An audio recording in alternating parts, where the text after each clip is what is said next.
Welcome to Belief, Being, and Beyond with your host, Granddaughter Crow. I am so excited for today. I have a treasure for you guys. I have Jason Antalek, also AKA Akashaman. Yeah. And what he does is he's a guide and he is a teacher and he does intuitive readings, but his specialty is the sacred Akashic records. So I'm going to be talking and bringing him to you today. So sit back with your cup of tea and let's say hello to Jason Antalek. Hello, it's so nice to see you again. It's a joy to be included in your podcast and get a chance to share about the records. We've done this before together, and it was a lot of fun and very successful. So I'm hoping we'll get to share some tools today that will help your community. Love that. Thank you so much, Jason. And before we jump into talking about the Akashic Records, because I think a lot of people, it's like almost a buzzword. People hear about it, but they're like, well, what is it? And Jason will explain that to you in just a minute. But I wanted to say, we've been rolling in the same cosmos, maybe lifetime after lifetime, but it's really wonderful to have such a great support. One thing that I appreciate a lot about Jason is that he doesn't just woo woo. He does woo woo, and then he helps you ground it and apply it to your practical life to affect change, transformation, to heal. There's one thing I like to say, and I want to get your feedback on this one, Jason. We earn the medicine that we carry, and we earn the wisdom that we have. And a lot of times we earn this wisdom through the hard times, through the dark night of the soul. And I know about your story. And so I just wanted to say, how was it? Because I want to encourage people that are going through hard times, that maybe they're turning into a shaman, a medicine person. So can you share Yeah. with us just a little bit about how you came into this spiritual working? Anyway, you're exactly right in the assessment of how we're kind of approaching spirituality, right? You get that you sort of get the position you've earned. I feel like that probably works in the afterlife. It probably works before we get here, works kind of while we're here. It seems to be pretty congruent through all of those stages, and logically that makes sense. And as you said, I like to keep things grounded in logic. I think sometimes two scoops of woo is too many. I think one scoop of woo and one scoop of logic, right? And that two scoops of woo, man, that's the podcast you're getting invited to next, just so you know. But the beauty of being able to connect it, right, and help people across those planes, whatever they are, whether it's this way or that way or whatever, like the shamans, right? They're essentially bringing information from one plane to another and Yes. deliver and packaging and delivering that information. It really is sort of the same. It's just spoken differently. It's approached differently. Yeah. I Yeah. love that because, one thing that I've been saying a lot is what good is spiritual esoteric wisdom if we don't apply it to our practical life and lived Mhm. experience? I think it was. I never can quite repeat it exactly, but I know you can.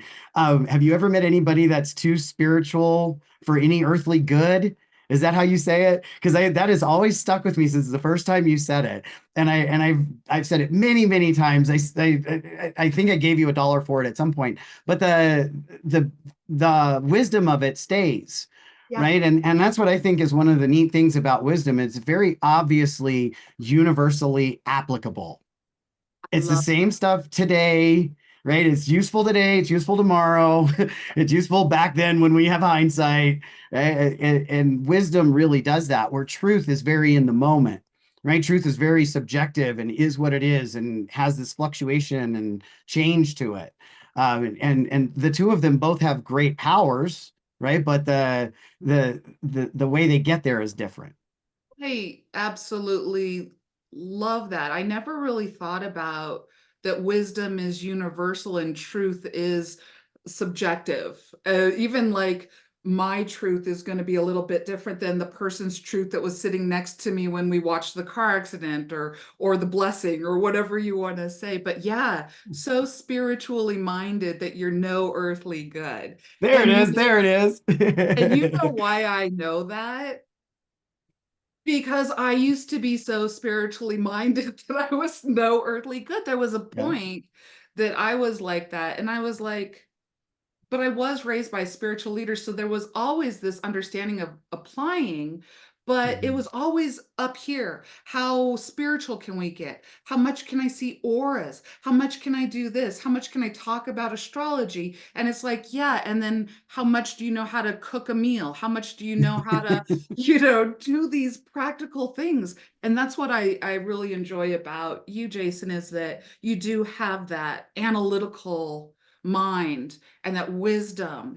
But yet you are like Akashaman. I say it like I don't know. I say it like I like you need to have like a cape and a big A on your, and you're like a superhero or something like that. But a little bit around that, what like for everybody that hears about the Akashic records and who knows how to explain them? Oh, it's a library.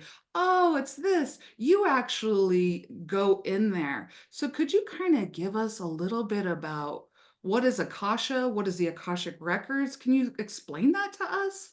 Sure, sure. That's no problem. That's no problem. I love the superhero metaphor.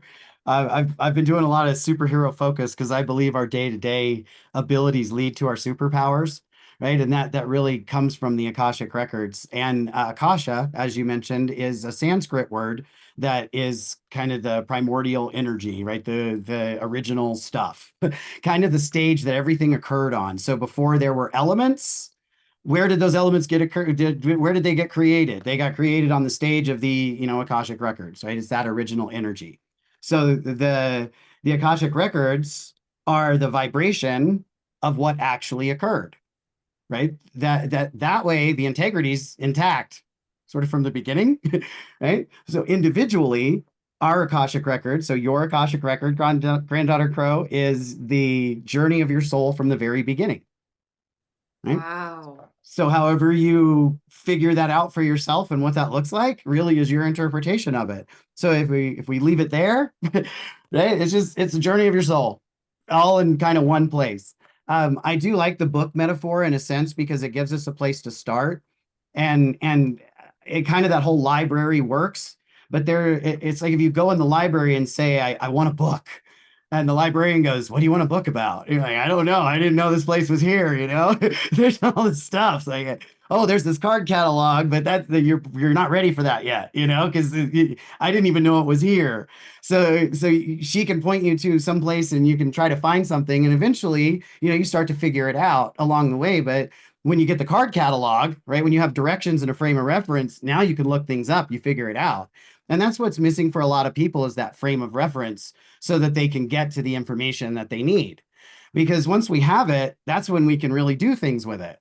And to me, the one of the first things that we can recognize is our talents, the ones that, as I said, lead to our superpowers. If not some of those talents, like I spoke about truth and wisdom, to me, those are actually superpowers, Mm. right? In their own way.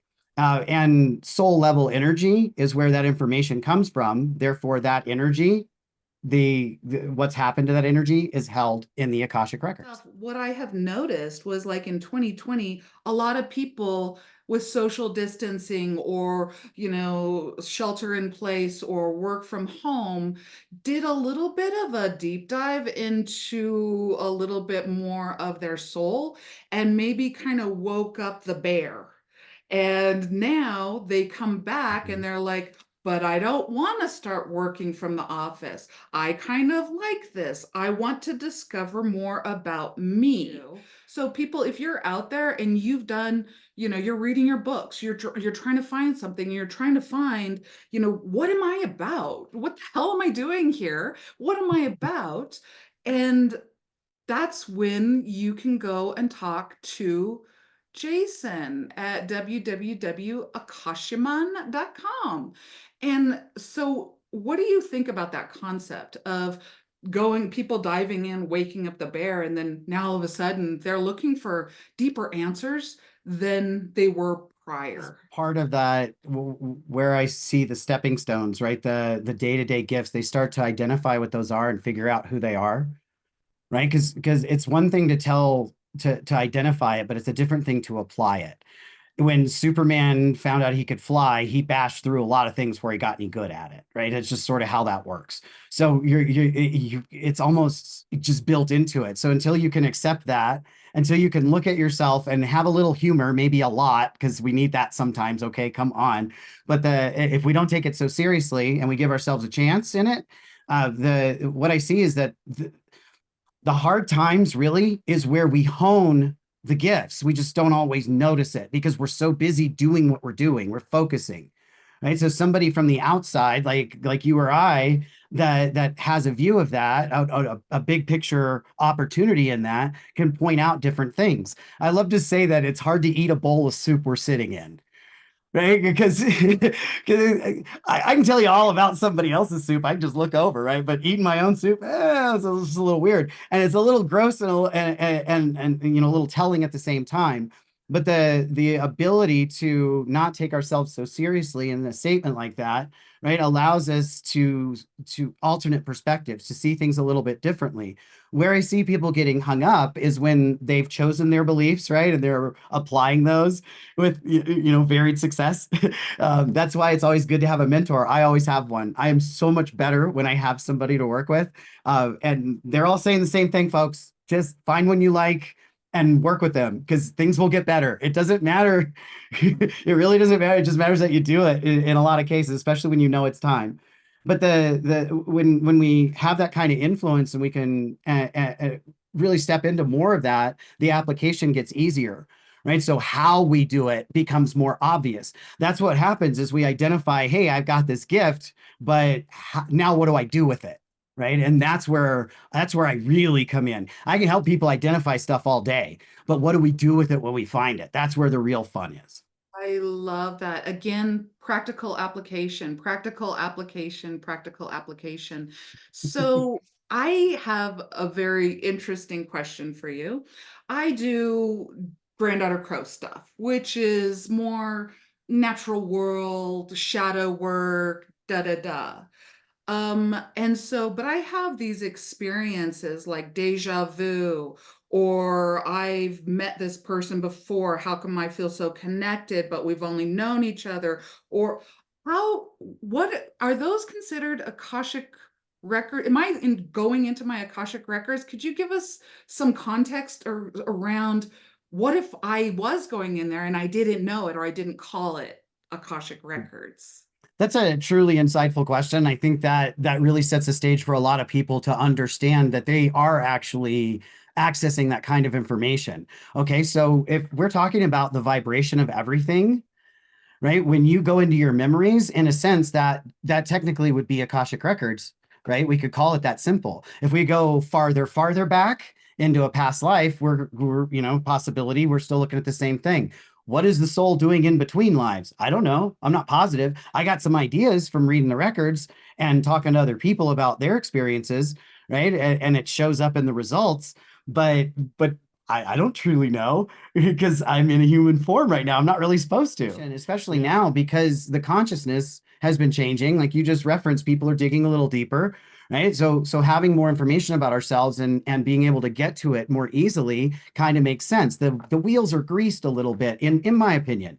Well, to grease those a little more, sure, I'm all about it, right? But that's what gets them to the next level of things, right? So their understanding of who they are and then applying that and some of the trial and error then weaves together to get to the next place, right? And their ability to tap into their intuition, any kind of memories, any kind of whatever it is, wherever it's coming from can be useful. You still have to develop the language, right? There's always a language around it, at least on some level, even if it's not complicated. But the integrity of the records allows that language to be very, very clear, so the resonance is obvious because you can connect it so quickly.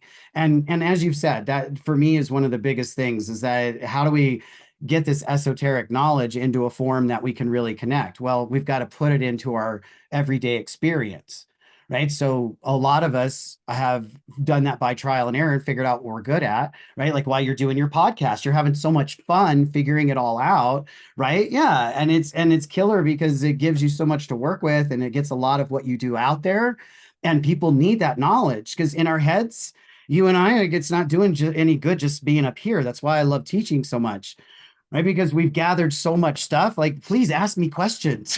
Like, I want to answer questions. Yeah. And even the future, imagining the future in the Akashic records, when we imagine dinner or whatever, that's still the same kind of thing as a memory. So if we just take that timeline and extend it, beyond a single linear time, then it's pretty easy to see how it can get expansive very fast.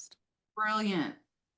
You're the first person that brought that information, that the Akashic records, and maybe I'm just limited in my understanding of it, but that the Akashic records, it goes through all space and time without the linear. It's in the future as well as the past, and Mhm. it's really interesting because I say, your mind does not need to be limited by space and time. You can remember over here, you can think about the future, and now I'm just like, or it could lead you to the Akashic records, Yeah. you Have you know? ever, do you have daydreams where you imagine, or you have a dream where you kind of wake up and it was so real, right? And it's not a projection. It's just something that, or you meet somebody like you explained, like you shared, all of those things that you shared, feeling like a geographical location that happens to me sometimes when I travel, that sort of remembrance energetically is there. Right. So certainly people are tapping into that. And even though they may not identify it as the records, I find that for a lot of practitioners that become students, that once they start studying the records, they're like, I've been in here all the time. I'm like, yeah, yeah. Now you've got a clearer path, right? But you already have a resonance and an understanding. Now that's just amplified. And it shows them very quickly how easily those things can be integrated. Because if you were already using it and just didn't know it, you're like, oh, now I just have the knowledge. Now I just hone that skill and ta-da. It's not difficult. Like, the records are not difficult. It can be very logical and succinct. I love that. My mind is blown. I'm like, how much time have I been in the library? How much time have I spent in the records? Because I have a lot of memories. I have past life experiences. I have, like, I relate to that. I knew this was going to happen and all of that. And so I, that's I would empowering. I would say that for you, I can't remember if I've read for you or not, but if I have the information, I could probably answer this way more directly. But I would say that for you, and this is the sense that you can tell me if I'm correct or not. You're not just tapped into just the records; it's kind of the universal knowledge, right? The wisdom, you're connected to the wisdom. So when we have that opportunity, the records are part of that, certainly, but there's lots of sources of knowledge. The records aren't the only thing out there, right? It's the energetic vibration of what actually happened, right? But there's lots of people and souls and that contribute to their own record in their own way. So when you look at it through somebody else's view, right? When I come to somebody, they come to me with a record that's this way, and I can see their original record and kind of lay them over like a transparency. This is out of whack. This is out of whack. This is out of whack. Let's get those back where they go, right? And that's where people find me, is when, or my students frankly, is when they are looking for that kind of assistance. So when they get to the place of doing, and what do I do next, right? It really can be very empowering to experience that for themselves in a unique way that matches who they are at soul level, not just who they are as a person, right? Who they've chosen to be as a human being, but who they are at soul level. And to see that that is multi-dimensional, not just within us, Yeah, right? We're in a third dimensional space, but how different is our fourth dimensional space, which I call the mind, right? The subconscious, all the ego and higher self all tumbling around in our seemingly brain. That's like the fourth dimensional space, but how different is it than third, right? right. And now take that to the fifth dimensional space, it's like we're underwater. Yeah. Right? So for those concepts to be easy to funnel down and to put into place, it's no wonder that a lot of us struggle with that. We have a hard time with it. We have to find a way to do that. That's really what we're doing, is finding a physical way to do those things. So that's our how. How do I do it? What do I do next? Yeah. And how do I apply it? So Mhm. now in this dialogue, now I understand.